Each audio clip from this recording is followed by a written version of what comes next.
I will start to rehearse as every time rehearsing what I did last time.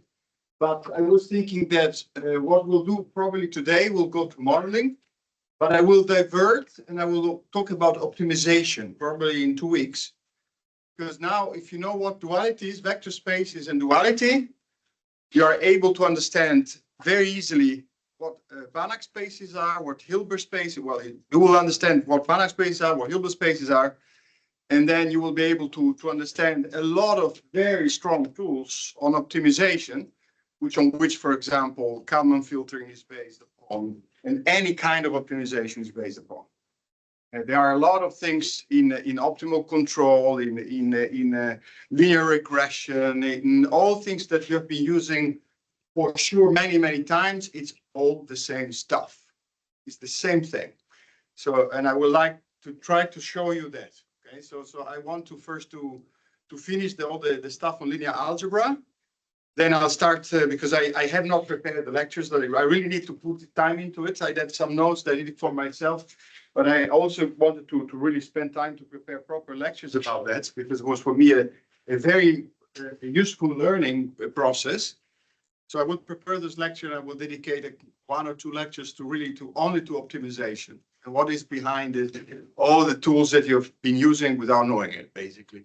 And also things like Hamilton-Jacobi theory and Bellman and all this stuff that you may have heard and used as well. But I will try to put them in the same context. Okay. But today I will continue as planned. All right. So a recap from what we did last time.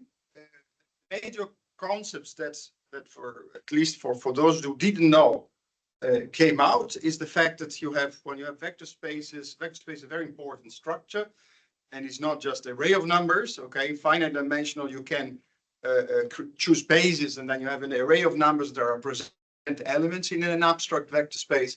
But the important thing to realization is that there are duals. If you have a vector space, all the space of which indicate with V star of linear operator on the vector space is a different vector space.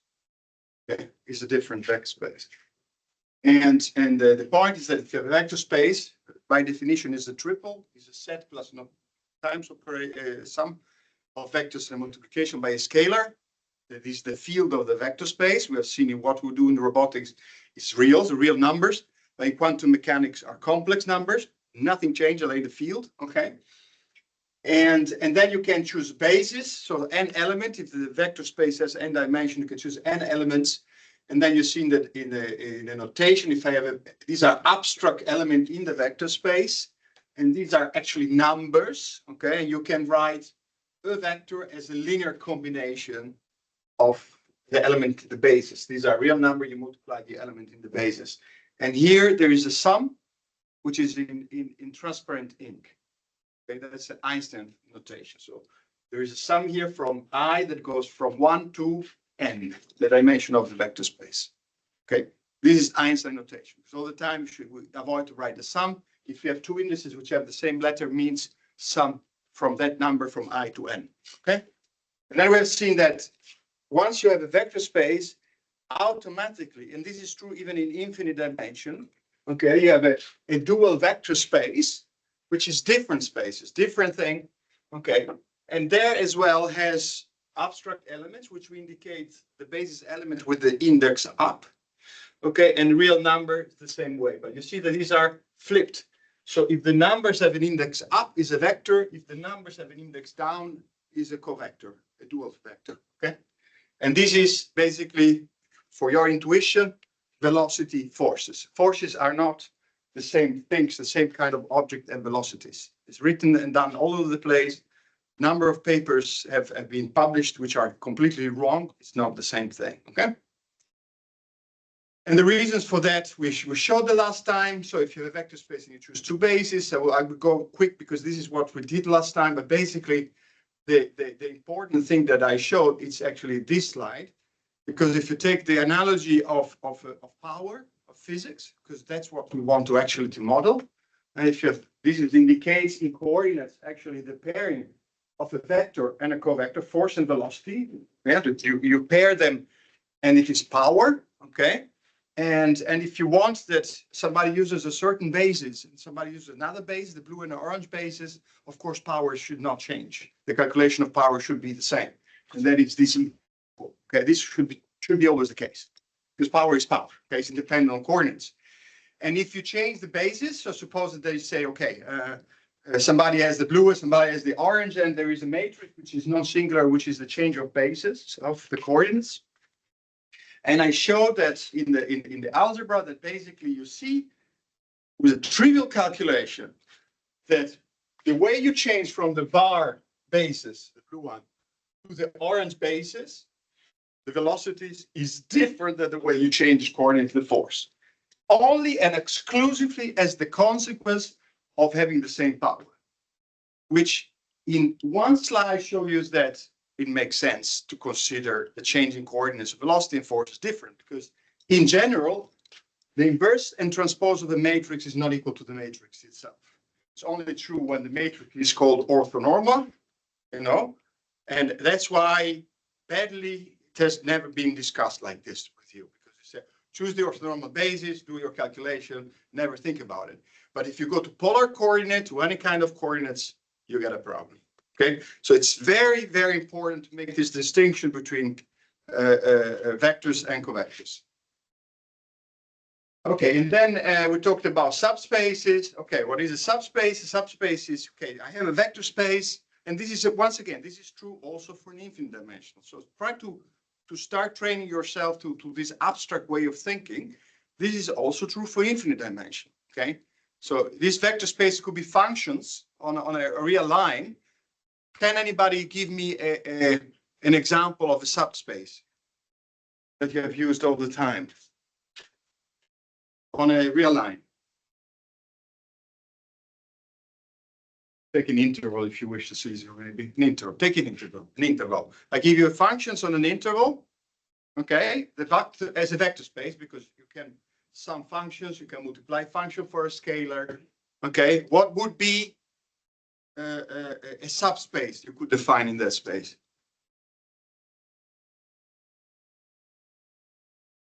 Fourier.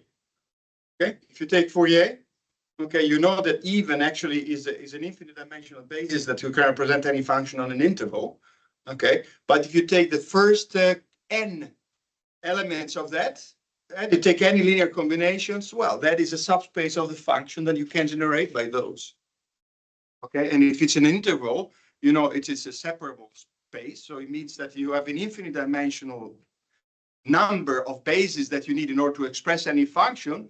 But on an interval, you know, it is at least countable. Okay, you have a number, really, it's a series, it's not an integral. Okay, and if you have a, you know, if you have Fourier on something which is not periodic, then you have an integral. It's not countable. Okay, the basis of a function. Do you see what I'm saying?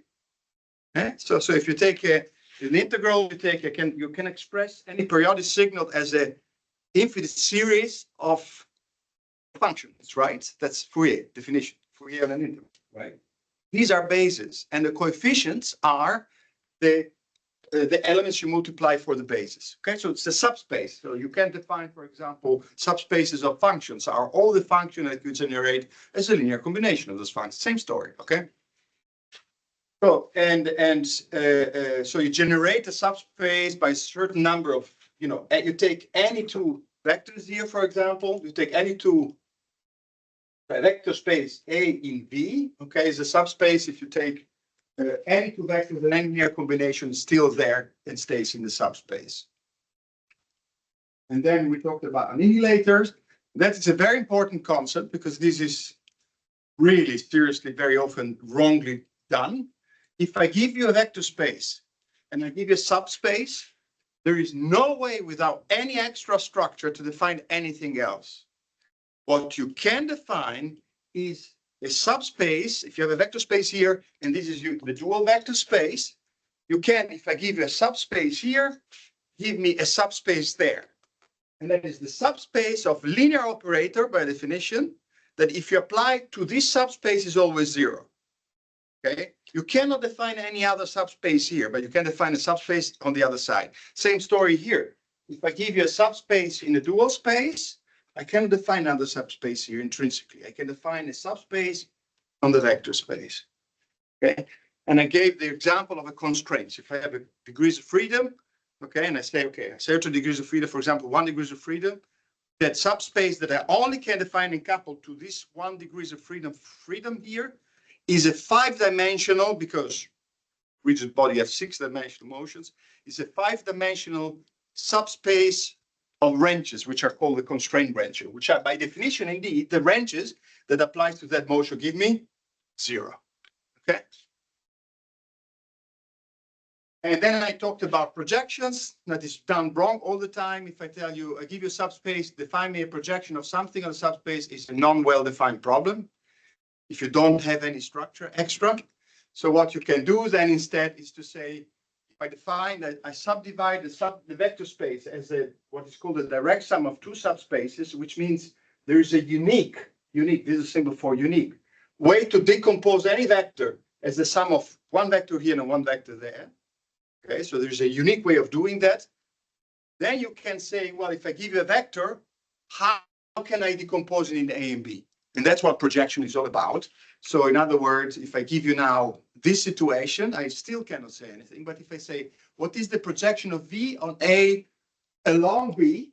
Okay, then you can give me an answer, and the answer is this vector here. So the projection of the black arrow on the red line along the blue line is this. Okay. And of course, if I had chosen the blue line vertical, that would be your intuition, right?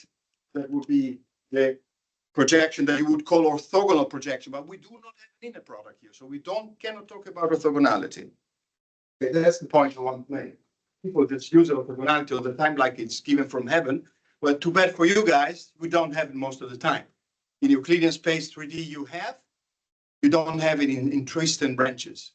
And that I mentioned a couple of papers which were, in the 90s, people have been saying, why it comes that you get a different result as mine? Well, they should have known a bit more linear algebra. They wouldn't have had the question in the first place. It was what's called hybrid position force control. So it was this Duffy paper I mentioned last time. Okay, then you can, and this is not, the details are not important. The point is that once you're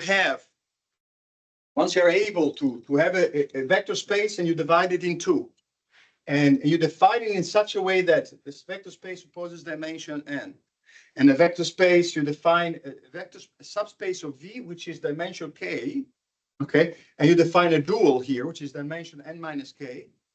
As I told you, if you define this, you can define automatically this, the dual space. If I give you this vector space, you can define not the vector space here, but you can define the vector space on the other side, which has dimension complementary to k. Okay, and if I give you this, you can define this. And once you have this kind of 4 subspaces, then you can decompose power in a way that you will see when we use bonds, and it will be very, very useful. Let me give you an example for that. Okay, let me give you an example for that. Well, you don't know bonds yet, but for example, if I give you this joint again, okay, I have an actuator, for example, I want to apply a force, okay, and I have 1 degree of freedom, dimension 1, but I have other 5 degrees of freedom. So what happens with those degrees of freedom? Well, k would be 1, and the other one would be 5. So this would be the velocity I can do. This would be the torque I can apply. The product, let's say the natural pairing between these 2 things would give you the power that you actually can transfer to motion, and this would always be 0 by construction. Okay, you can decompose the power between what is in constraint and what is in the actuation. And then we've seen some projection that's not so important now. This is, I showed that, you can have a different way how to build these subspaces up. Then what is important, we got to linear maps. So once we have a linear map, okay, there's a structure preserving map between vector spaces, okay. The question is, can I define anything else if I just give you that? I give you 2 vector spaces, and I tell you there is a map L that goes from a vector space to the other one. Can you automatically define some other objects without, which are intrinsic in the sense you don't choose it, it's just there? And the answer is yes. So it's called a dual or a joint map, which actually maps from the dual space to here.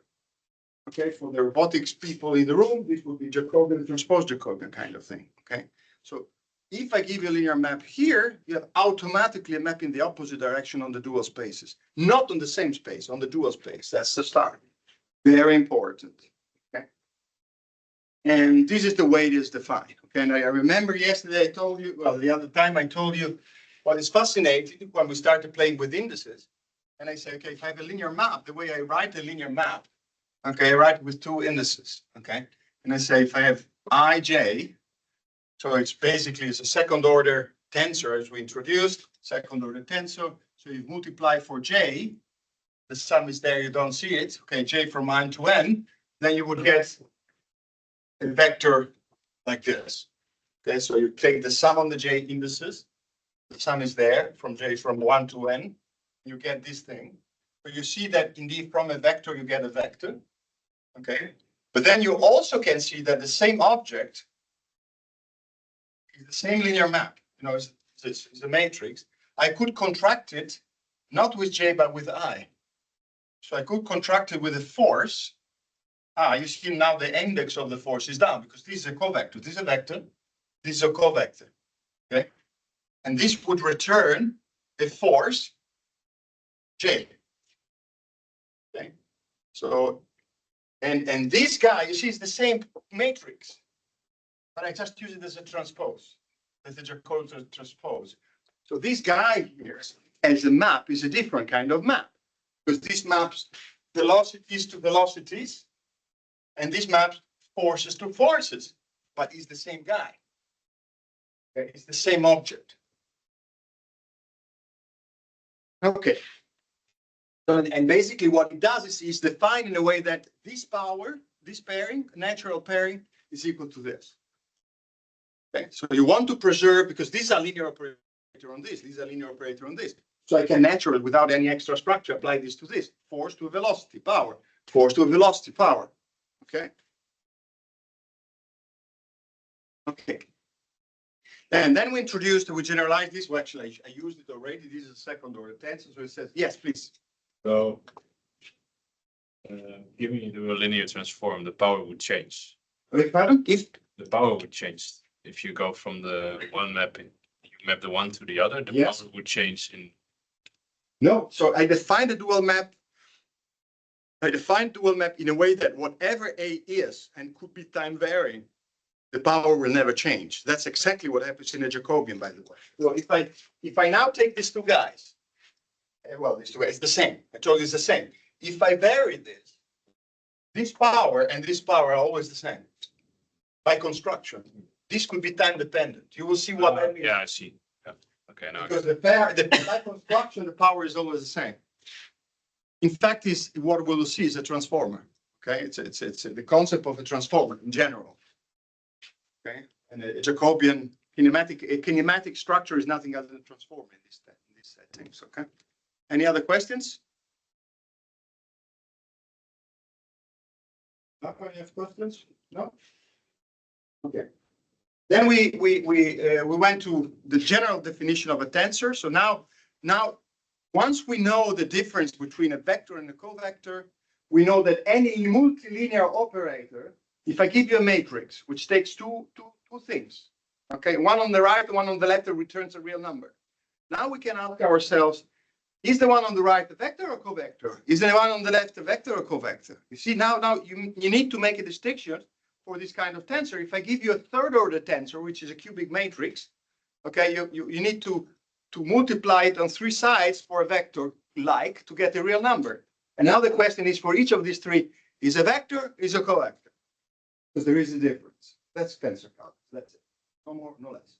And the notation tells you that what is up eats a covector and what is down eats a vector. You see? This is the representation. So you see, this guy eats here a covector. Okay, and this one eats a vector. So if I have an index up and an index down, that matrix means that can eat a covector and a vector. Because what I can also do, I can say, okay, if I give you the same A, ij, I can write f I Vj. Excuse me. Yes, Vj. Yes. Okay, so I take down here, I have two sums, one in I and one in j, from 1 to n. And this is a real number. Okay, so you see that this guy, it's a vector and a covector. But it's still linear, it's multilinear, still a matrix-like kind of thing. Okay? And the general situation is this. In general, you can have an n-order tensor, which means that it's a PQ tensor. The sum of PQ is the order of the tensor. Okay, so one order tensor is a vector or a covector, full stop. There is no other choice, okay? A zero order, what is that? A zero order tensor, what is that? A scalar, okay? It's just a multiplication, a scalar. And then the sum is the order of the tensor. And then you see that, for example, a vector has an index 1 and 0. What does it mean? Well, a vector means that P is 1, you see? P is 1. So it's a covector. Well, you know that. That's what I saw. If I give you a vector, okay, if I give you a vector, EI, index up, 1, 0, what can this guy do? Can only eat a covector. And what it returns is the power, for example, okay? So it returns, it eats a covector. And the other way around, if I now write that F, what can the 0, 1 tensor do? He can only eat a vector. Same story, duality. Okay? So if we go to matrices, we have these three situations. And this is the idea why this, for example, is an endomorphism. Okay, so it's a linear map. I show you, this is the A I showed, one index up, one index down. Okay. Quadratic form, it eats two vectors. Okay. Or you have, this is called, well, often it's quadratic form on Dula spaces, for example, what is called a Poisson structure is kind of object like that. It's not so important for now. Well, I show this, the relation, and the important thing is that you saw that it's for linears, for matrices. When they are linear maps, they transform by having a change of coordinates on one side and the inverse of that change of coordinates on the other side. And I gave you the example for linear system, linear differential equations, for example. X dot is equal to AX. That's why the eigenvalues are invariant. The poles of a system are invariant. Okay, you can change coordinates. If I give you X dot is equal to AX, and I want to write in a different basis, like Z dot is equal to A bar Z, you know that this is the kind of transformation you need to do, of course, because X and X dot are vectors. So the matrix A maps a vector to a vector. Okay, it's a linear map.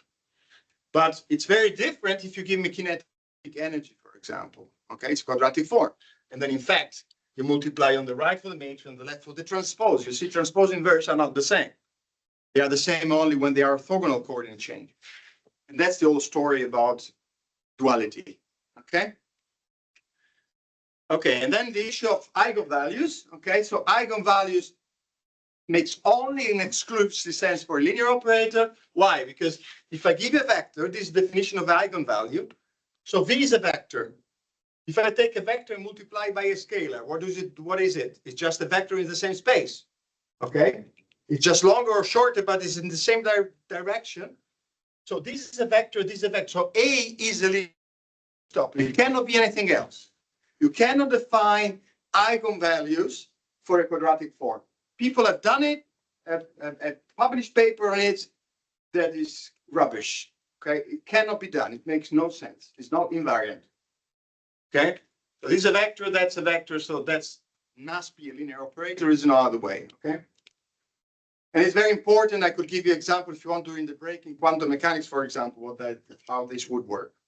So this is the notation. I would say, okay, vectors index up 1, 0 is a number of indices. It tells you basically the kind of tensor it is. If it says one index up, is a way to indicate that those real numbers, because these are real numbers in this notation, okay, are arrays of numbers.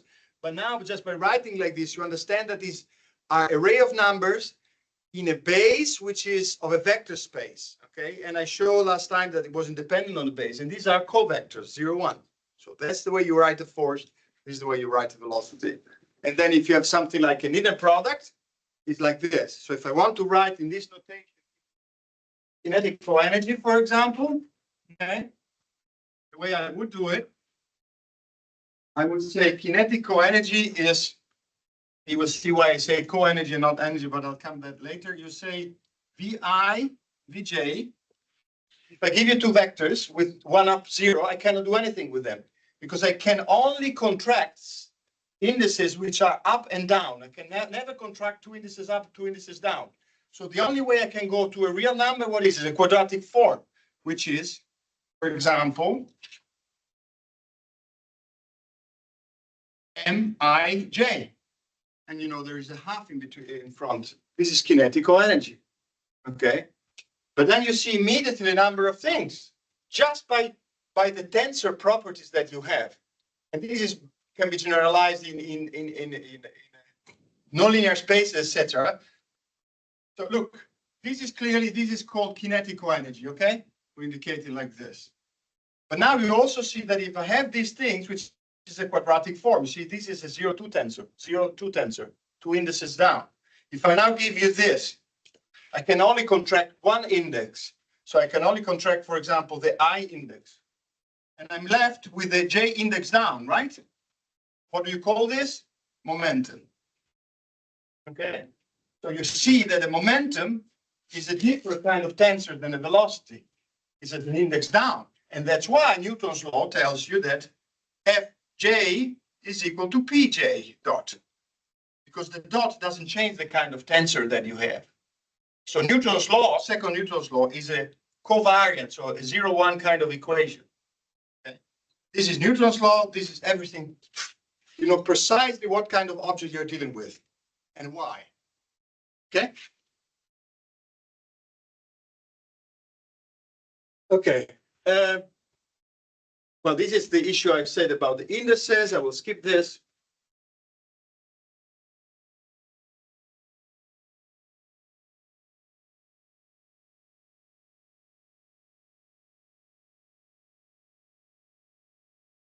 Okay, this is clear. And now what I want to do is a summary of this. Okay, so this is just an extra for notation you may see. I will not use it much, but I think it's important to understand what this is. I try to create this table. So suppose you have a tensor of type 0, 1. What is it? A force-like tensor, okay? So is one or is it an array of number? You're represented with an array of number, I should say.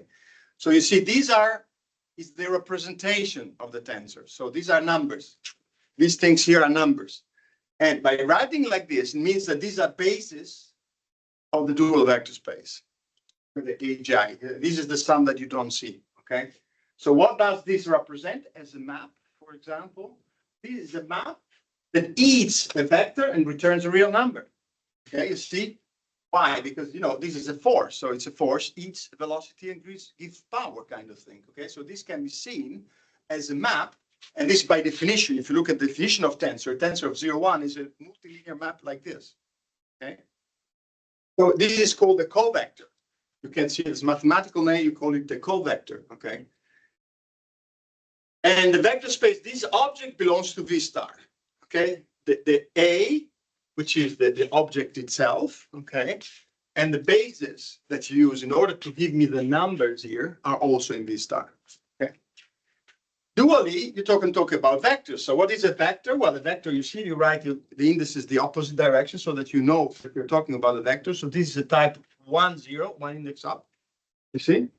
And this is the base, so this is to be have the index down. So that's the thing.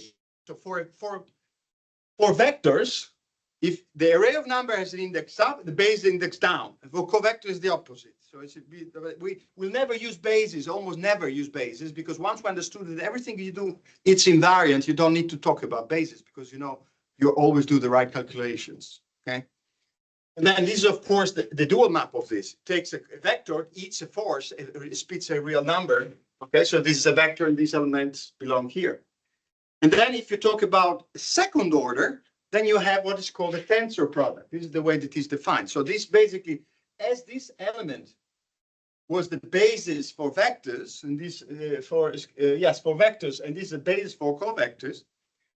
When you write something like this, that is a way to write. That's the basis for a linear operator. So if I give you, for example, a 3 by 3 matrix, okay, how many elements you have. You have 9 elements. Okay. So each of these elements will correspond to one of these guys. It's the number multiplied by that guy. Okay. If this is 1, 1, it means that's the, you know, the first element up left. Okay. So that's the way you write this thing. So this is called a tensor product. Okay. And you have 9 elements, 3, 3, 9. And this is represent an endomorphism. Another thing, if you write it like this is a quadratic form. You see, this is the M, the mass I told you before. But these, of course, are just numbers. If I want to give you the total abstract object, I should tell you in what basis those numbers are being written. So I should tell you what these bases are. Okay, and if I write this sum, this like this object you see here is the real abstract thing, right? This is only the representation. But this would be the complete abstract thing. Okay, so it's, if I give you 3, 5, 4, that's not a vector, it's a representation of a vector. Okay, if you tell me I use the base x, y, z, okay, 3 times this is this part, this times this, and then you can really talk about the vector. Okay, is that clear? So look, the point is this. The point is this. So numbers, if I'm talking about an abstract vector space, okay, numbers are just a way to find coordinates. What does it mean finding coordinates? You need to put a basis. You need to choose a basis. Okay, and any basis should not change the result of your calculations. Okay, so if you want to talk about a point in this space, it's not that the point, oh, this point is 3, 4, 5. No. Makes no sense. That point is that point, okay?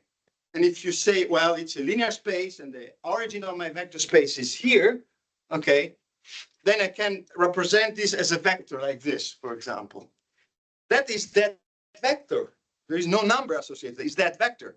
The question is, if you want to give me numbers, you need to give me a basis. Because then I can express this vector as a linear combination of the element in the base, x, y, z. Okay? Yes? Spaces in the product basis. Excuse me? The space should be in the product. No, that's the whole point. You don't need any extra structure. It's just the basis. So if we want to use coordinate, that means this space should have. No, absolutely not. I can just give you any. The only thing I need to give you are 3, if you're talking about 3-dimensional space. I give you 3 elements which are linear independent. You can define linear independence without any concept of linear product. You just say that you cannot express one vector as a linear combination of the other. That's it. That's what linear independent is. So the basis I can choose can be like this, can be like this, can be like this, can be like this. As long as these 3 fingers are not aligned, it's perfectly fine. Okay, so if I choose then that base, I know by a theorem of linear algebra that there is a unique linear combination that would express the 4th vector as a linear combination of the 3 I gave you. These 3 numbers are the representation of that vector in that base. I don't need any inner product whatsoever. Is that clear? This is very, very important. That's just a nice definition that everything's square. Sorry? That's only because you'd only do that because it's nice and square to work with, but it's not needed. No, the point is, you see, this construction to go to coordinates, to answer your question, I did not use any inner product. There is no, what's absolutely not. Linear algebra tells you that, and we handled in the first lecture, if you have a vector space, you can define a vector space.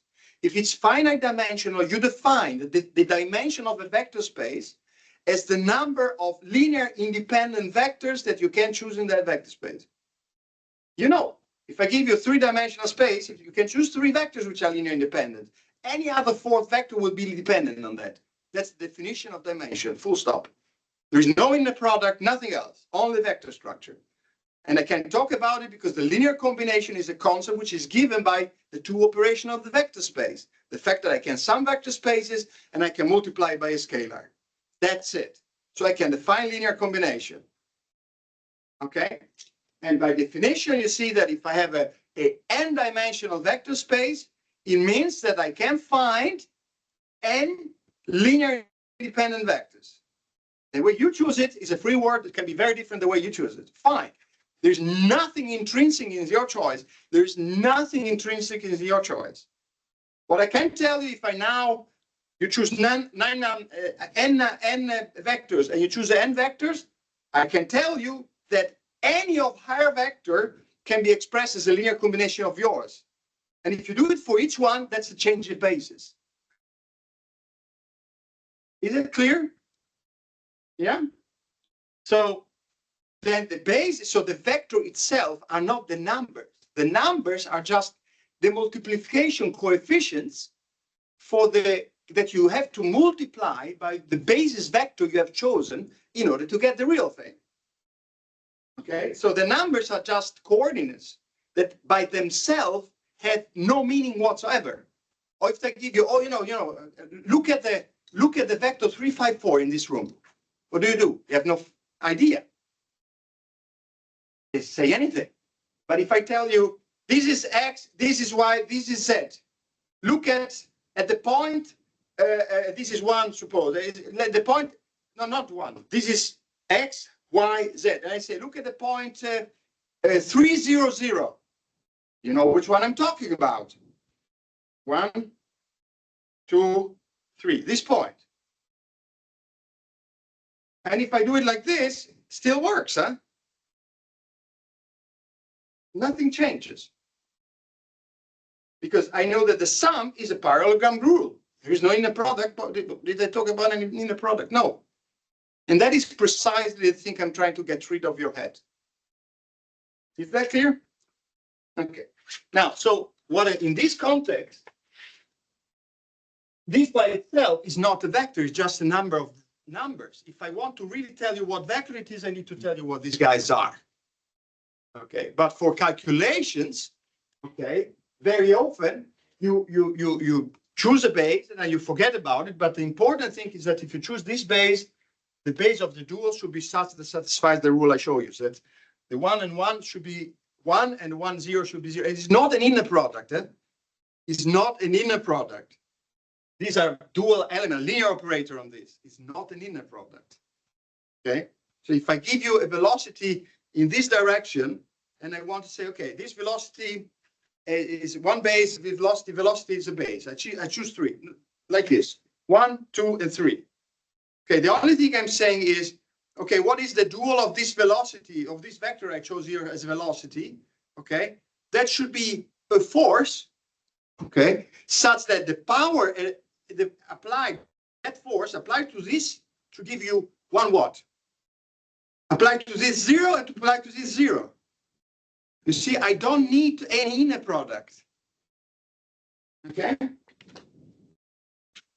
And it needs some chewing, but it is very important that you start understanding, talking about this. And this is just another way to define a basis for higher order tensors. So this would be clear, it would be the vector, but how do you define a basis for a linear operator? Well, you can extend the idea. It says, okay, if I would multiply by this, would give me this. So you can kind of combine various things.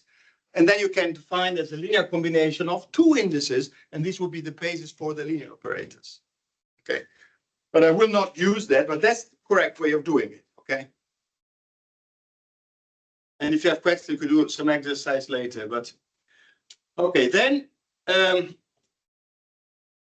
well, forget about this. This is a notation that you can look at your own pace. And if you have a question, ask me, because it just show you this idea of tensor calc. Okay. This is the important thing I mentioned before. So if you have a linear operator and you have a dual of a linear operator, okay, you see is indicated here.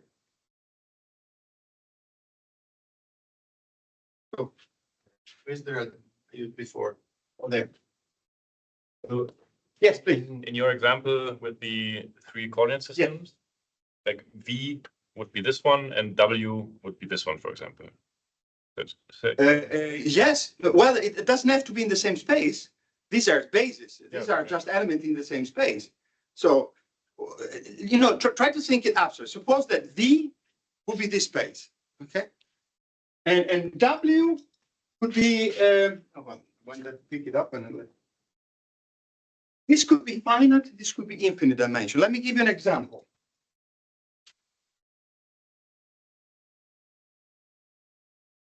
Suppose now I have a body, a drum. Okay, I have a drum, a ball. Okay, and I these things, okay, and can move in all possible directions. Okay, let's do it on the plane, which is easier. Okay, suppose that these things have. So what are the velocities that this object can have as a rigid body? 3-dimensional, right? X, Y, and then rotation. As a 3-dimensional vector space, the velocities. Is that clear? Yeah. So this could be V. For example, V could represent the velocity that thing has. I haven't set a basis, but you know what I'm talking about, because instantaneously I could say, well, it does like this, or moves, or it does like that. You can, once you define that basis, then you can give me numbers to express that motion. Okay, so this is abstract. You know that in any case, by the knowledge that you have on two-body dynamics, that the rigid body in a plane has 3 degrees of freedom. Okay, and we'll see how to characterize that precisely later, because we need manifolds for that. But instantaneously, that could have, 3 directions, independent direction. This, and this are independent direction. Okay. There is no inner product there. Eh? You cannot take the inner product of a rotation and translation. You see exactly that there is no inner product here. Okay. What W could be, suppose that this is now in a fluid. Okay. And I want now to have a map that gives me, from any motion of the rigid body, the velocity of each point on the surface. Okay, so suppose that the rigid body moves like that. Okay, then it would be that the vectors would be like that. Okay, clear, right? But if it would be rotating, okay, then it would be completely different. Now, this is a vector field on this line, right? It's an infinite dimensional vector space. Okay, so I could define the L. So this could be the vector 3-dimensional, and this could be an infinite dimensional vector space telling me in what direction the various velocities go. Okay. Now, what would be the L star? We should look at the dual, right? What is the dual of this velocity field?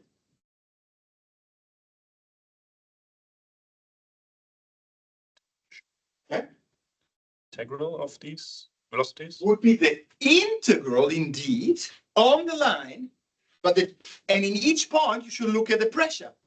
Okay, the force that point is.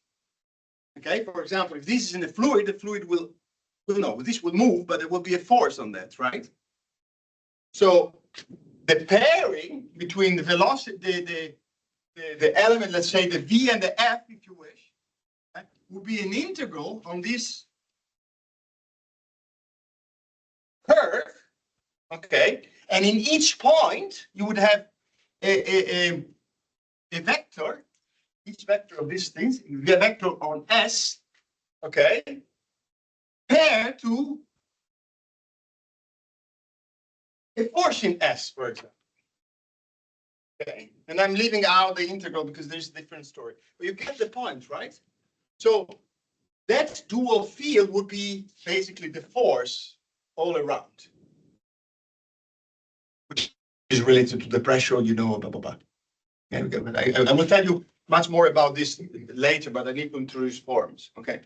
And then once you have the force on each point, if you take the integral, what do you have? You have the total force on the body. Give it here. You see, it's natural, because then by construction, physically, that if you here will put a force sensor, will you measure the power that you exchange? What you see is the result of something which is infinite dimensional, but you don't care, because physics tells you that the energy should be the same. It cannot appear from somewhere. The dual field would then be L star, or the dual field. So I should define it properly. We'll get to this infinite dimensional precision way of doing, but basically what I'm trying to be very fuzzy about this W would be a vector field, okay? And the W star would be a covector field, and the pairing would be the integral of the pairing, okay, roughly speaking. I will tell you more precisely what that is, okay? But roughly speaking is, these are both infinitely dimensional things which I need to combine, okay? And you do it by an integral, okay? Which is the way you pair things in infinite dimension. If you have two vectors which are finite dimension, you just multiply the components. But if these components are very, very long and actually not countable, it becomes an integral, okay? And this is also the way to think about probability of these things. You know, if you have vector space which is finite dimensional, you just number of a base would be a number. If it's something which is what is called separable, so it's countable, it's an infinite dimensional vector. You don't see where it ends. Okay, but it's both ways. And if it's a continuum, it's not even countable. That's an integral. Finite sum series integral.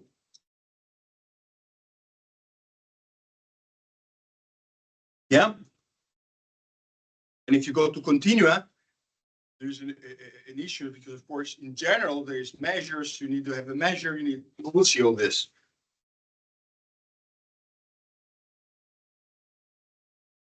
There's also that in continua, duality is very, very well defined. Written very few places. Very few people understand it. But I will tell you precisely what an integral is. It's not what you think. It's a concept. This is very, very well defined, much better than they teach it at university. So, but we'll see that in due time. Okay. Other questions here?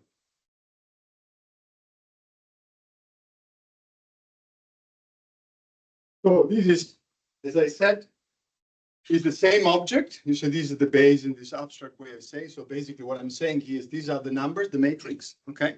And this is the basis that I chose for that matrix, are these abstract elements. And that as an object belongs to this, okay, to this linear map. But you see that is the transpose is actually, I'm using it the same way. I just invert the way I use it. Okay, so the Jacobian and Jacobian transpose in robotics is not a different thing. It's the same physical object. It's a connection between joints and workspace. And what you will see in the port-based way of thinking is it's always the same. It cannot be otherwise. And that's the whole point of bond graphs of port-based thinking, is that this thing, once you have this, you have this. When you have this, is this, are always together, are never only one. And it's amazing that in physics, people do it also normally wrong, or they don't see this. Okay, and this is something that, you know, in discussion with Freddie is really fascinated by the fact that, gee, it is really like this, you know, it's always bidirectional. Nature is bidirectional. So once you have something going one direction and something coming back, that's Newton's third law, actually, you know, action reaction, if you wish. Okay, now you remember the game we played, the first lectures. Now you will understand precisely why. Okay, so I will play again the name, play the game. So you say, take the square. Why can you take a square here and you cannot take the square there? Obvious, because they are both matrices. But on the left, when can you take a square? When the linear map it represents goes from something to itself. Because then you can apply it twice, okay? So you can go from V to V, and then again to V. You can apply it twice. So the matrix there is here and here. You can apply it twice, and the composition is a square matrix. But if I give you this matrix would be like Ij is a one tensor. So can I apply it to it? Sure. You can write it as Ij A again, what? JL. I can contract these two indices. That's what matrix multiplication is. This would be a matrix B. Sorry. Sorry, I did it wrong here. I should write it like this. Let's say LLJ, like this. Okay, and this is the way it should be. Okay, because this goes from J to L, from L to J. So it's like the J to J. Oh, Sean, terrible. I, okay? And then you see that it's matrix multiplication. So I can do that, no problem, because I contract these two indices. Which means that you have a matrix, another matrix. Okay, one index this is here, one index is here, L. Okay, but if I give you now Hilbert situation is a quadratic form, Mij, I give you another Mij, can I take the multiplication? No, because there are no indices that I can contract, because they are all down. There is nothing that I can contract. It's not invariant. I cannot do it. Okay? I cannot possibly do it because I can, of course, multiply the numbers, but if you change coordinates to get different numbers, it makes no sense, because I show you that if you change coordinates, things are not invariant. Okay? Inverse, well, the inverse is the same. So in inverse, if you have a V to V, the inverse would go from V to V, right? And of course, that go from V to V, but then it's the same kind of object, okay? The same color. But if you take Hilbert and you want to invert that matrix, you can actually invert it. But look, what is the inverse of that?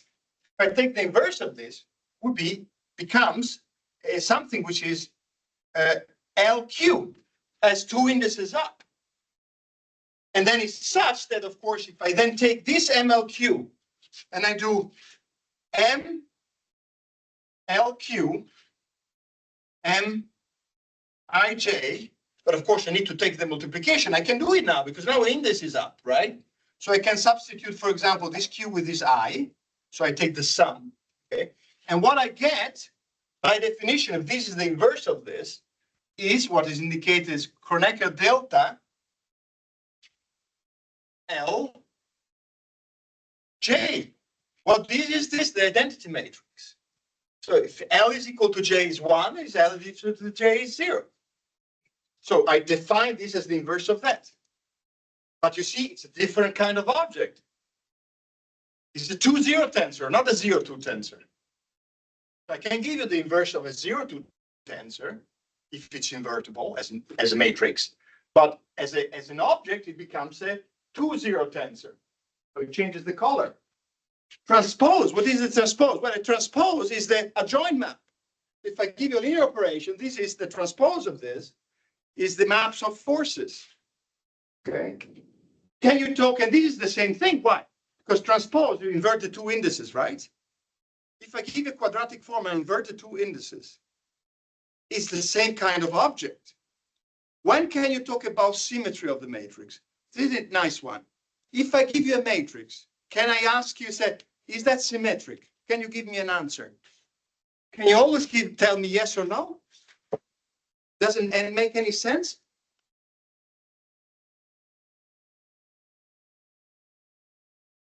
Tricky one, huh? You can't. You can only talk about symmetry if the two indices are the same. Because if I give you a matrix which has two indices down, I can compare by inverting them. Because of the same kind of, they eat the same thing, right? So if I give you eat A on the right and B on the left, then I can ask, you know what? Try now to eat the opposite. You eat now B because it's the same kind of object, and you eat A on the other side. I can ask that because it's the same kind of object. But if I give you a linear operator like this, I cannot invert it. Because if I eat here a vector and a covector, I cannot say the opposite because it cannot eat it, because it only eats vector on that side. It cannot eat covectors. Do you see that? Let me try to, this is very, look. If I give you M, okay, a mass like this. I told you can each two vector, I and J, okay? I can calculate something like this. As a map, now let's try to write this as a map. Let's call it a map M that takes a vector and another vector, two vectors, and it returns a real number. Okay? So now I can do, and what it does, well, it takes, I gave him a pair, V1 and V2, okay? And it splits a real number, okay? Now I can ask if this is symmetric because I now can feed him not V1 and V2. I can feed him V2 and V1. I can invert them. I can do that, right? Because this element is in V, this element is in V. So I can feed this on the other side because they are both in V. But if I give you a linear operator,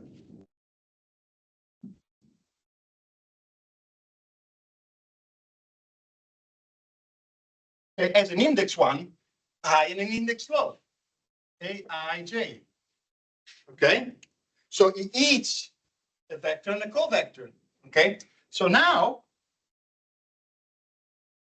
the way I would use it, I would feed here a velocity and here a force. Okay, can I now invert them? Can I try if this give me the same value? No, because if I have now a force, it means that I should feed a force on this side and velocity on this side. But this side only eats velocities, not forces. You see that? So if I give you a matrix and I ask you, is the matrix symmetric? You should first tell me, what are you talking about? What does the matrix represent? Is it a quadratic form? Yes? Okay, I can tell you if it's symmetric or not.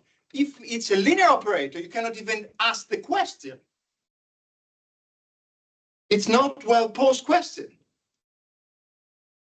Okay? Eigenvalues we discussed already and determine, of course, is a consequence of the eigenvalues. Okay? And the base change, you see linear operator S as inverse, quadratic form S as transpose. Okay? All right, now here I will come back to this issue of when I talked about the, well, let for the roboticists that have a background on this, okay, just is in a, for some of you that can understand, I will explain it later.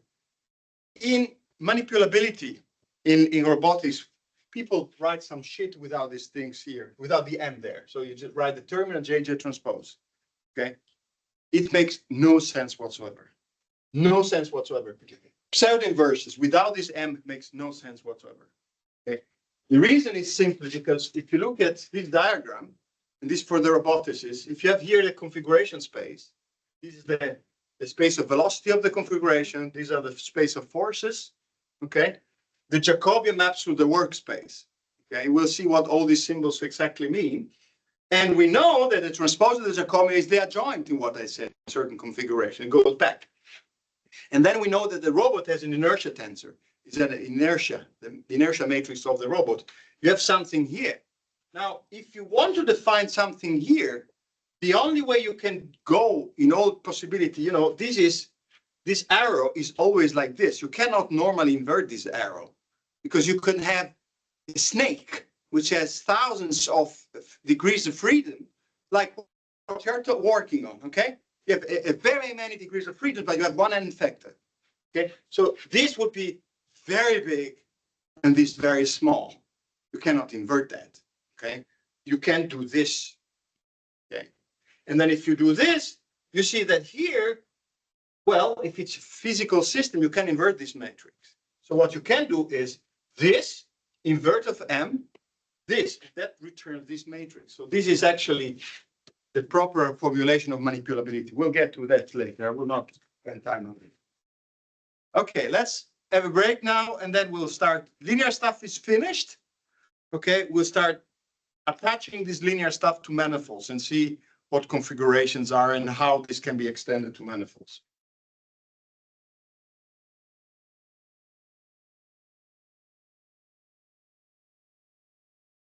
All right. I will now be, I wanted to do the linear algebra at least a bit more in detail. So I took a long time for that. I will be a bit more sloppy now, because I just don't, I could talk forever on differential geometry, but that's not the idea. I want to give you the intuition. So we have seen what vector spaces are. So, it's a linear context, okay? But we know that a lot of things in especially in robotics, there are a lot of non-linear things. So what kind of tool do we need there, okay? Well, manifolds and differential geometry is the second, as long as I'm concerned, most important mathematical toolbox that you have to do any physics in the first place, and then robotics in particular, okay? And that is where positions are. Remember, I told you that positions are not vectors. Okay, position are you cannot sum Milan to Rome. Okay, it makes no sense to talk about positions being vectors. Bullshit. Okay, position are not vectors. Position are properly modeled as point on a manifold. As states of a physical system are not vectors.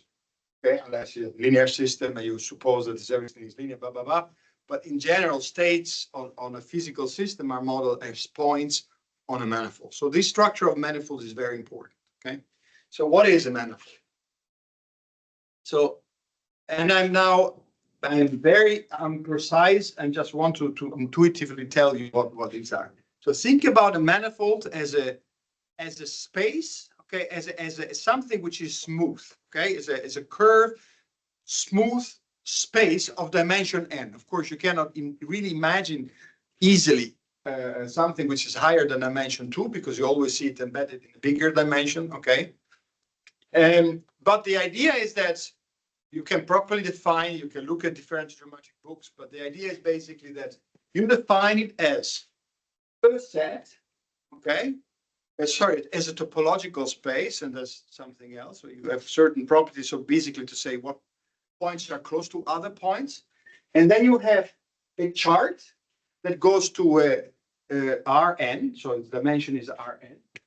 And if you have another chart in which there is an intersection between the two charts, then the map between these two numerical representations is a diffeomorphism, which means that is a bijective relation, which is differentiable in both directions. Okay. So in other words and now I speak, what is a manifold? A manifold is roughly something that locally looks like Rn. Locally. Okay, not globally, locally. The typical example is the surface of the Earth, the sphere. Okay. Surface of the Earth is a two-dimensional manifold. There's no way to find a map to R2. It's impossible. But if you have a number of charts, you can find it. So for example, if I give it a circle, okay, how many charts do you need in order to describe this totally? At least 2. Because for example, if I take the North Pole, okay, and I took the projection, I take this one, and I could say, you know what? I will take the any point, let's see, from here, any point, let me see, and I take this point, and if I want to represent this point, I draw a line, and that's my coordinates. If this is 0, okay, this would be, let's say, 1, 2, 3, whatever, okay? And if I want to represent this point, for example, I would choose that coordinate. This is just a chart, okay? This would work for every point except what point? This point, right? So I can represent almost everything except that point. So I need a second chart to do it the opposite direction, for example. And then I have 2 charts. And you can prove that indeed these 2 charts are diffeomorphic. You can write it down, okay? So in that way, an atlas is basically the set of all charts that you have. But the important thing is when 2 charts intersect, and of course this point, for example, I can write it in this way here, or I can write it in this way here. Okay, so this is one chart, this is the other chart, and you could show that indeed everything is differentiable when you move these things around. Okay. Now, So it's a way to basically say, okay, I have a manifold is something. You have a question? About this drawing. Yes. Does this mean that this S1 circle is isomorphic to R2? Now, that's precisely the case, why it is not, because you cannot find a single chart that does that. That's R2. We define two charts, 2R. No. It's not the case because it's not isomorphic. The map, it's not a complete set. Look, to have an isomorphism, you need two sets which are identical, and there's a one-to-one relations to that. That's not the case here, because on one set you miss one point, which is on the other set. So it cannot be an isomorphism. Okay. Any other questions? Yes. This example, this map, not this one map, what did you call it? Sorry, the chart. Chart. So this map is called a chart. It's like an atlas, you know? There were things, have you ever heard about an atlas? It was a book. Then when you didn't have Google Map, people that have no hair like me and wanted to travel, they had these books that would put it on the table. That was called an atlas. And you wanted to see where America was, you opened the page and there was a chart of America. And then if you wanted to go from America to Alaska, there was a chart which was overlapping. Okay, this is exactly the naming that is used here. This would be countable but infinite in this case? The number of atlas, you mean? No, in this specific case, no, because the definition you used earlier of this countability. Yes, but here it's look, this is smooth. So it's a continua. Okay, for manifold, this is a continua. So it's actually, it's not that content. Okay, it's not that I have a number that I want to count. It's just a map. Okay, and the set itself is indeed a continua. It's not countable. Okay, set for elements you can count. If I give you a square, you cannot tell me how many points. There are infinite points in a square filled up. Okay, that's what you mean, isn't it? Yeah. So if I give you, so look, there is the issue of countability is something that Cantor came up with. Infinities, different kind of infinity. So if I give you a countable number of objects which is finite, okay, that's you know the number, right? If I give you the integer numbers are clearly countable. That's by definition 1, 2, 3, 4.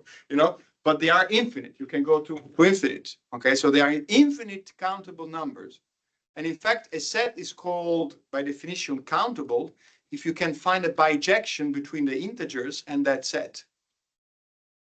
Okay, so for example, a famous theorem, rational numbers are countable.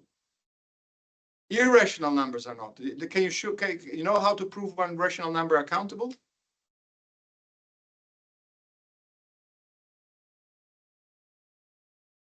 You just write them like this. 1, 1, 2, 2, 3, 3. And then you write all the relations. So you have, this is 1, 1. This is 2, 1. This is 1, 2. This is blah, blah, blah, blah. And then you do the following. 1, 2, 3, 4, 5, 6, 7, 8, 9, 10. I define a bijection between all possible rational numbers. Okay. So that's, but irrational numbers are not. And there's another proof. And in fact, there is also proof which is called the diagonalization argument in mathematics, that with that argument, you can prove good representation theorem, Turing tests, and everything with one proof using the arguments like this. But it's a very deep thing in mathematics, by the way. This countability, there was this crisis in mathematics in 1900, came up for this. But people say, what the hell are you talking about? Okay, so, but it's not related to this. What I'm saying here, there are two maps which are smooth, which are, it's a continuous map between a set which is abstract and R2, or N, sorry, in this case. And then I have another map, and these two maps, the domain of that map, because look, these maps, if I want to be a bit precise, okay, so let's write for this case. So there is, in this case, there is one map, let's call it the chart 1, okay, which is a map from S minus North Pole, okay, to R. And the second chart would be the circle minus South Pole to R. Okay, and I define these two maps, and then you can say, all right, now the question that I ask myself, if I take any point which is not in the North and not in the South Pole, can I write a map which is smooth between these two R? Okay, so in other words, I'm saying, if I can define a new map, let's say a new map, which is goes from, let's say from, I say C2 inverse composed with C1. What kind of map is that? Well, it's a map C2 inverse, it means it goes from R. Okay, goes here. Okay, and then it goes there to R. But I have to be careful because, of course, I only can take points which are not North and not South Pole. But if for all those points which are not here, not there, okay, this map should be smooth and differentiable. If that's the case, I have an atlas because they cover everything. In this case, two are enough. I could define more and add them, and that would be extending the atlas with more charts. But in this case, at least you need two, because the topology of a circle is not the same as R. Okay, so the fact that's a sign that there is not the same, right?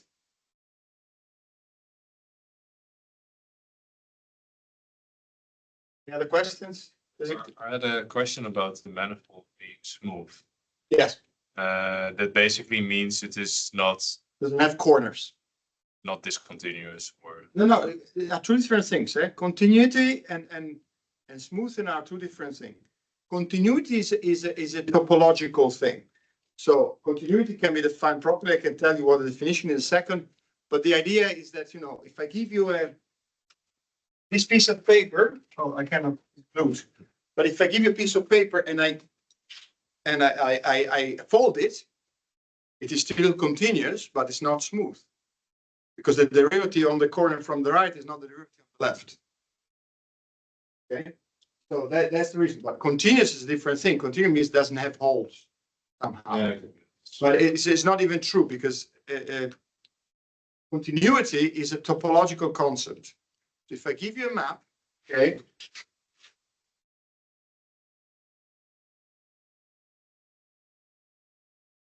if I give you two sets, A and B,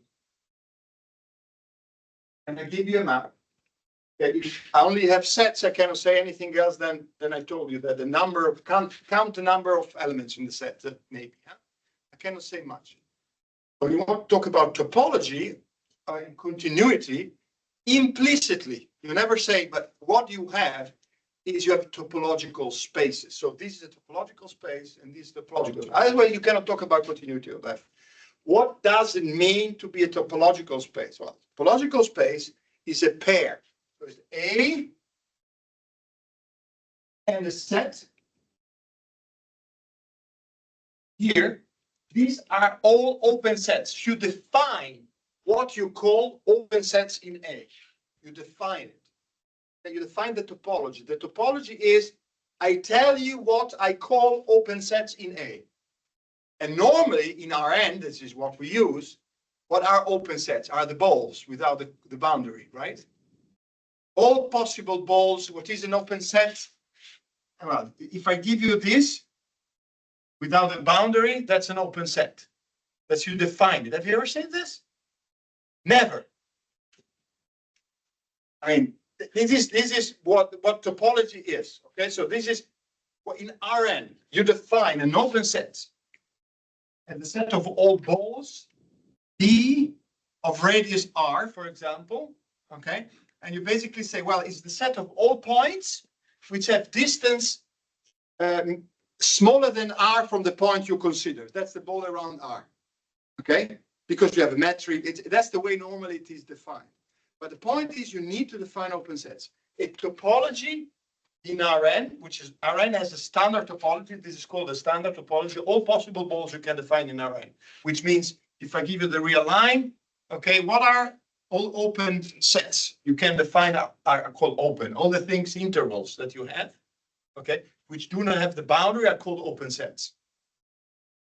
Okay.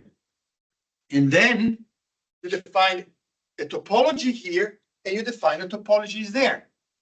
These different sets. So we'll have a different topology. Okay. And then what you define a continuous map is, in proper definition, is this map is continuous if the pre-image of all the open sets here are open sets here.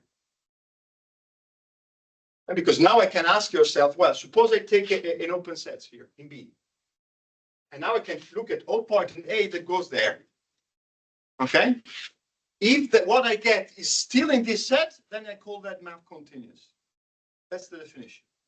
The pre-image of open sets are open. That's the definition of continuity of topological spaces.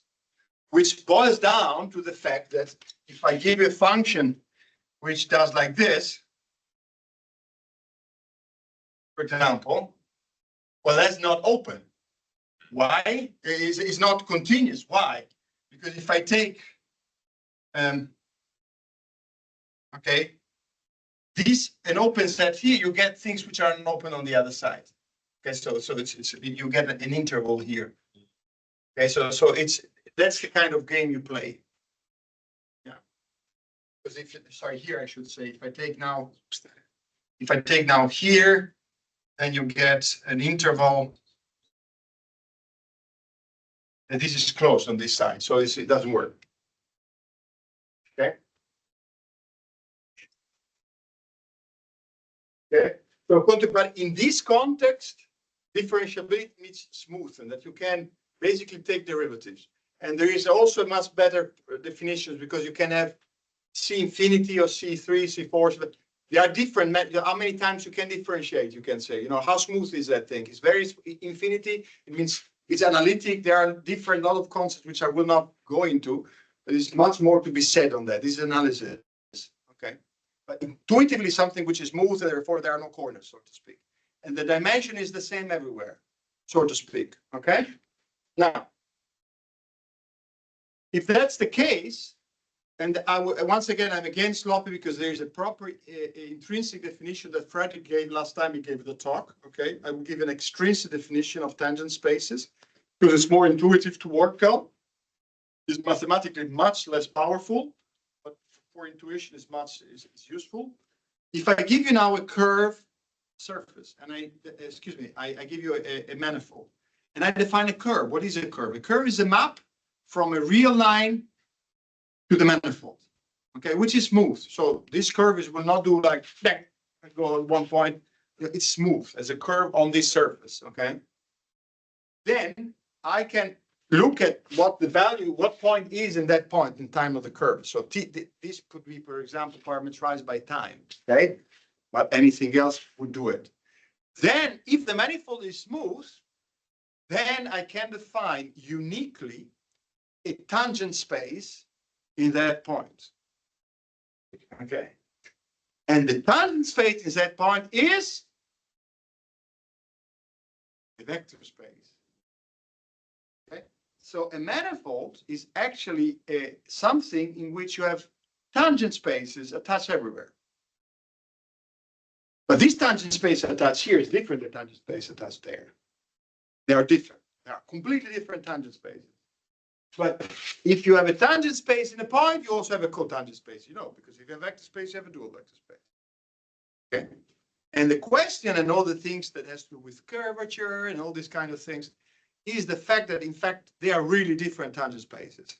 If something is flat, you can kind of consider them similar in some sense. We'll come to that precisely. But if you have curvatures, that's not the case. Okay. So that tangent space is nothing else. That's a notation T as tangent space to the manifold M in the point M of T. Okay. And that is where velocity belongs. Velocities are vectors belonging in the vector space of the point in which it is that moment. Okay. So you see, that's the way you, so this is basically, you can write it, often you see it written like this m dot belongs to the tangent space at m in m. Or you can write, this is the proper object. The proper object is what is called a bounded vector. The vector has an origin, and the origin is belonging to that vector space. So a vector space here, if I move, and I have a certain velocity here, and now I'm here, and I have a certain velocity here. This velocity, I cannot do anything with that velocity. They belong to two different spaces. You cannot sum them. They are two different spaces. Okay? You do it normally for reasons we'll see. Because you say, oh, the point is the velocity is here, and now its velocity is there. Oh, what is the sum of the two velocities? Sometimes you do it because the space is not curved. If the space is curved, you can't. We'll see that. Okay? So, and then, because this is a vector space, you know, there is a dual vector space. Which one? Look, same notation, star. So it's V star, V star. Vector space, dual vector space. The point where it is attached should be the same. Okay, the point where it is attached should be the same. See, this is a velocity, this is a force. And then you know this would be the force, but now wait a minute. It's in the same point. So this is really an element dual to this. What can I do? I can calculate power. Okay, so power is the pair of the force and the velocity in the same point. But if I give a velocity here and a force there, I cannot do anything. But in the same point, I can. Okay. So vector space at different points are different vector spaces in general. Okay? And there is no way, and that's the reason why x double dot, we'll see, it's not an acceleration. So writing f is m x double dot is wrong. This is wrong. It is wrong because this does not exist. It's not defined. See that. Acceleration, this is not acceleration. This is part of the acceleration. Okay, we'll see all this. Okay, now, concept of push forward and push back. Jacobian transpose. If I give you two manifolds, robotics, configuration manifold, other manifold, workspace, two manifold. Okay, first, can you tell me what manifold represents a 2-hour robot? I give you a 2-hour robot. Okay, let's start from simpler. I give you a 1 degrees of freedom robot. This one. I give you this robot. Okay.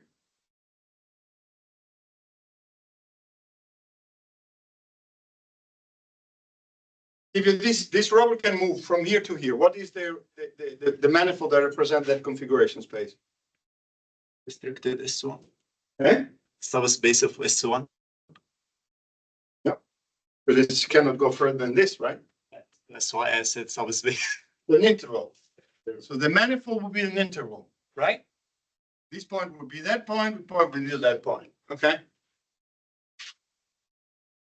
Now, why is this useful? Because I'm now saying topology. You see, I'm now able to say topologically that manifold represents this. What does that mean?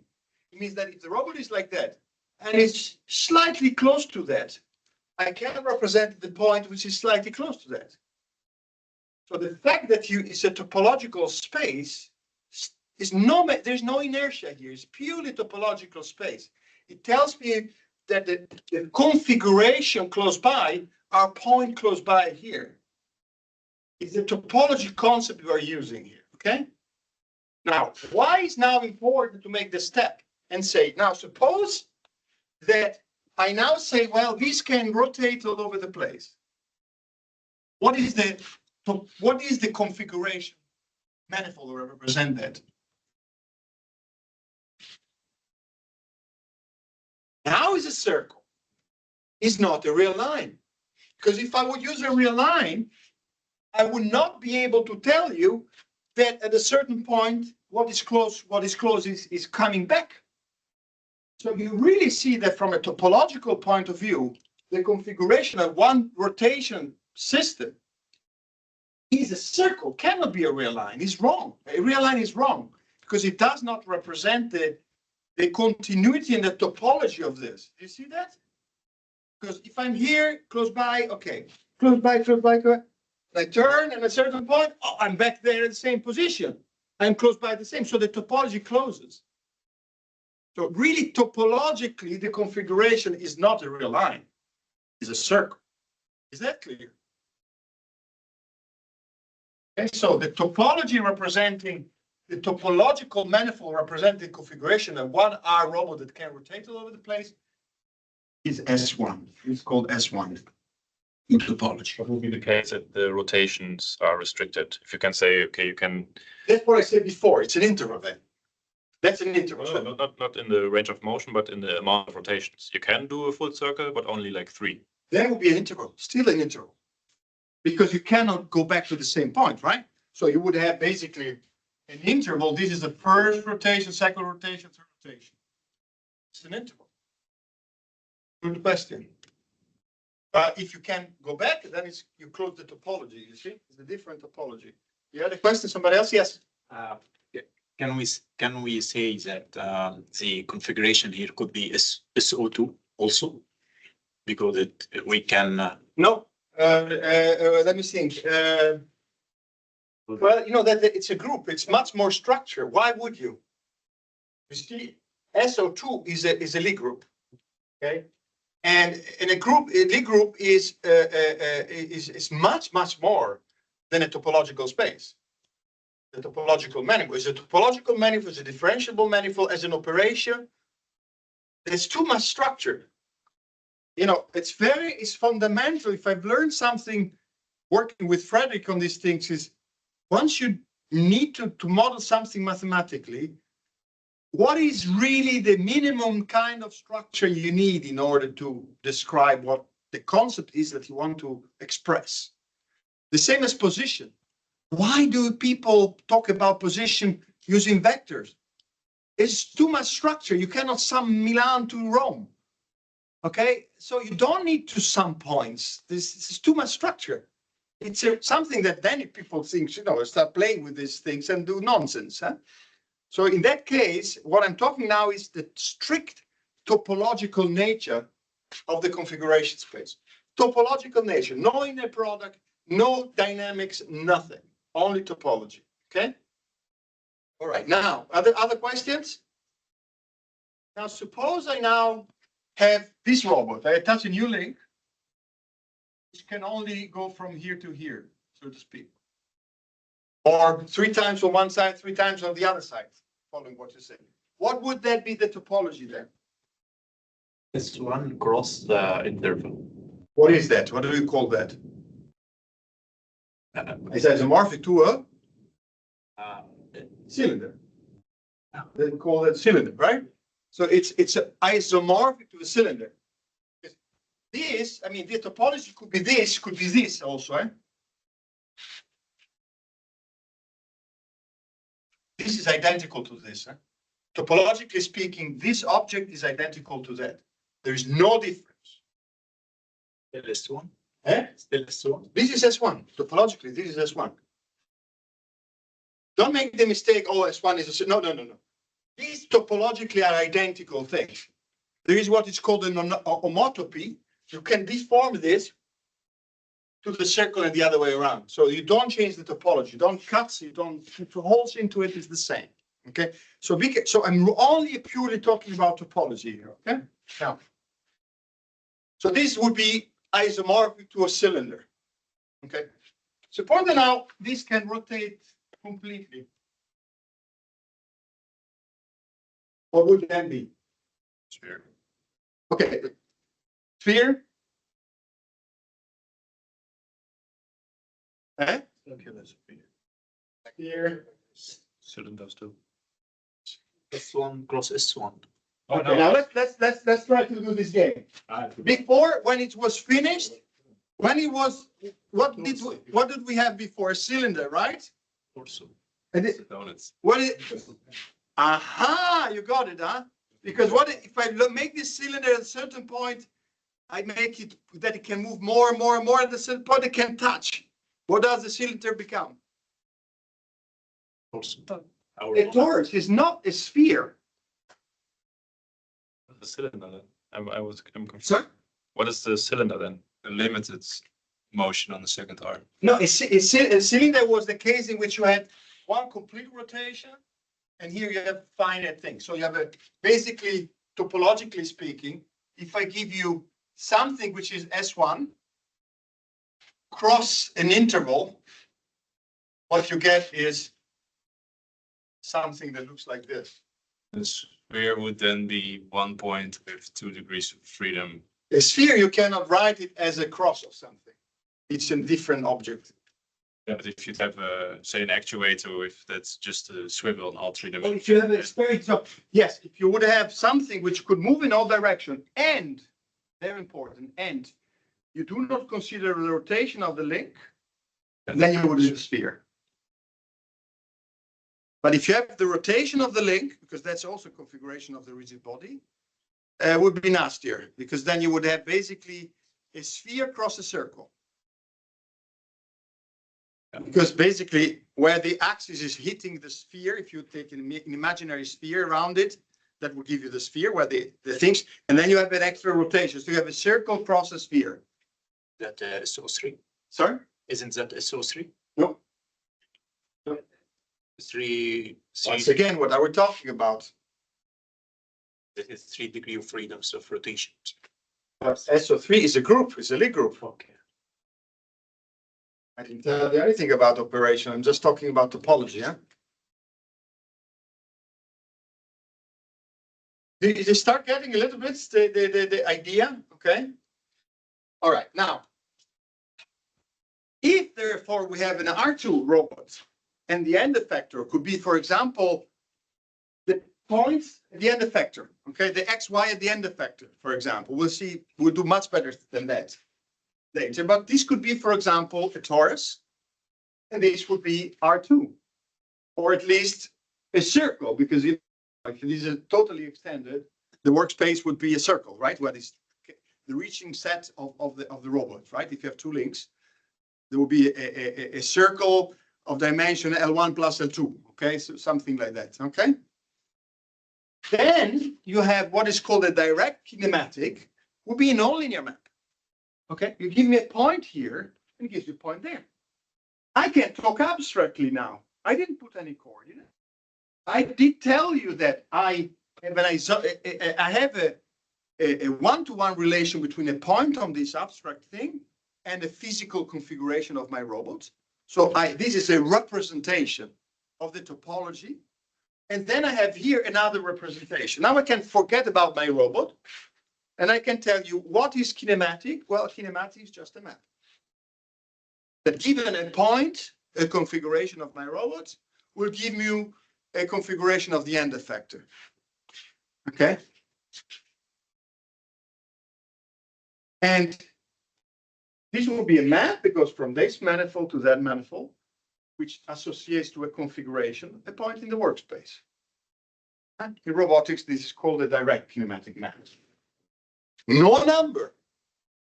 No number. This is an abstract map. So what is direct kinematics in robotics? Is a map between two manifolds, the configuration manifold and the workspace manifold, whatever that you use. If you do it geometrically, that will even be a Lie group. We'll see that later. And otherwise will be just another manifold. Okay. Okay. Now, what you then can do is if I now define a curve in configuration space, of course, that map will define a curve in the workspace.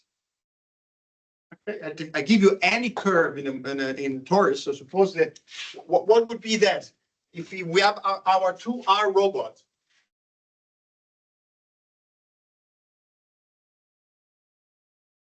We have a torus.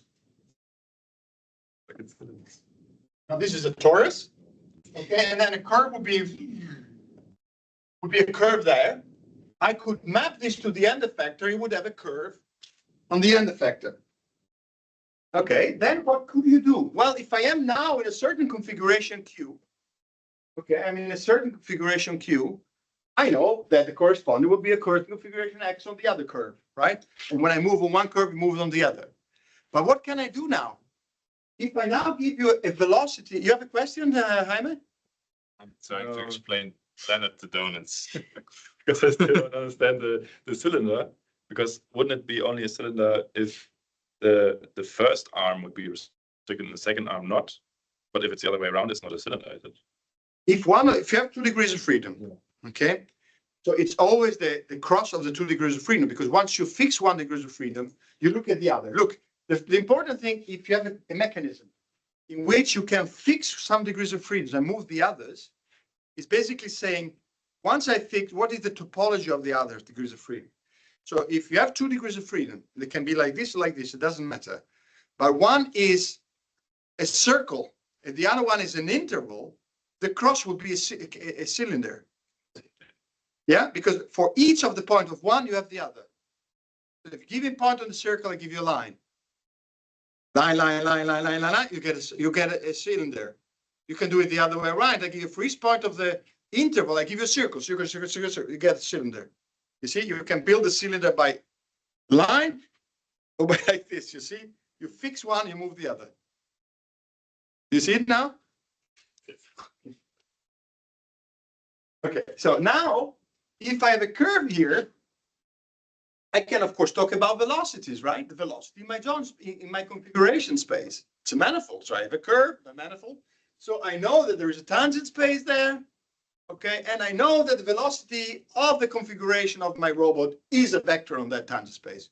You know, because you know it's a manifold, it's differentiable, there's a tangent space, there is a curve through it, and velocity in that space is velocity like that, okay?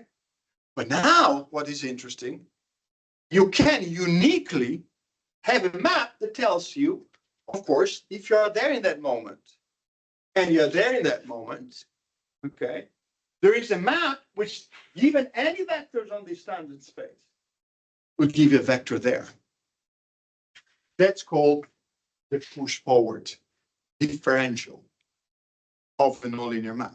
That is what you do all the time in coordinates. If I give you a nonlinear function that goes from Q to X, okay, you take the partial derivative of all the possible X with respect to all the possible Q, you call the analytical Jacobian, is this guy. The analytical Jacobian, okay, is mathematically, it calls as a push forward of a linear, of the kinematics.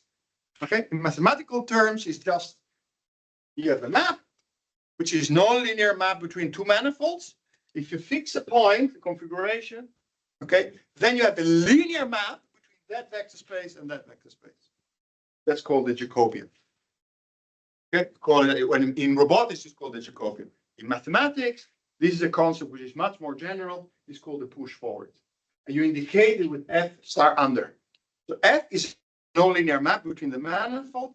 F star is a map between the tangent space on the left and the tangent bundle on the left, tangent bundle on the right, which means that if you give me on the left a Q and VQ, it maps to the X. The X is the F of Q for the linear map F you started off with. And this is the velocity corresponding to that velocity, as in the picture. Okay. And what you also have is the pullback. You remember we had the linear map and you had the adjoint in the opposite direction? Same story. Okay, but now for a nonlinear map starting off with. In each point, the Jacobian in robotics, J of Q, is of course depending on Q.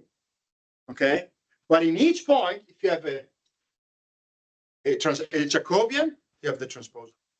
That's called the pullback. And it is such that, you see, it goes in the opposite direction. You see, T star N, T star M. Do all of this to do all of that. Remember, map adjoint in the opposite direction. And it is such, if you look the way it is described, there are a lot of symbols, look at your own page. It's basically tell you it is defined that the power on the domain and the tau domain is the same. Okay? Well, let's stop here and then next time, I think that,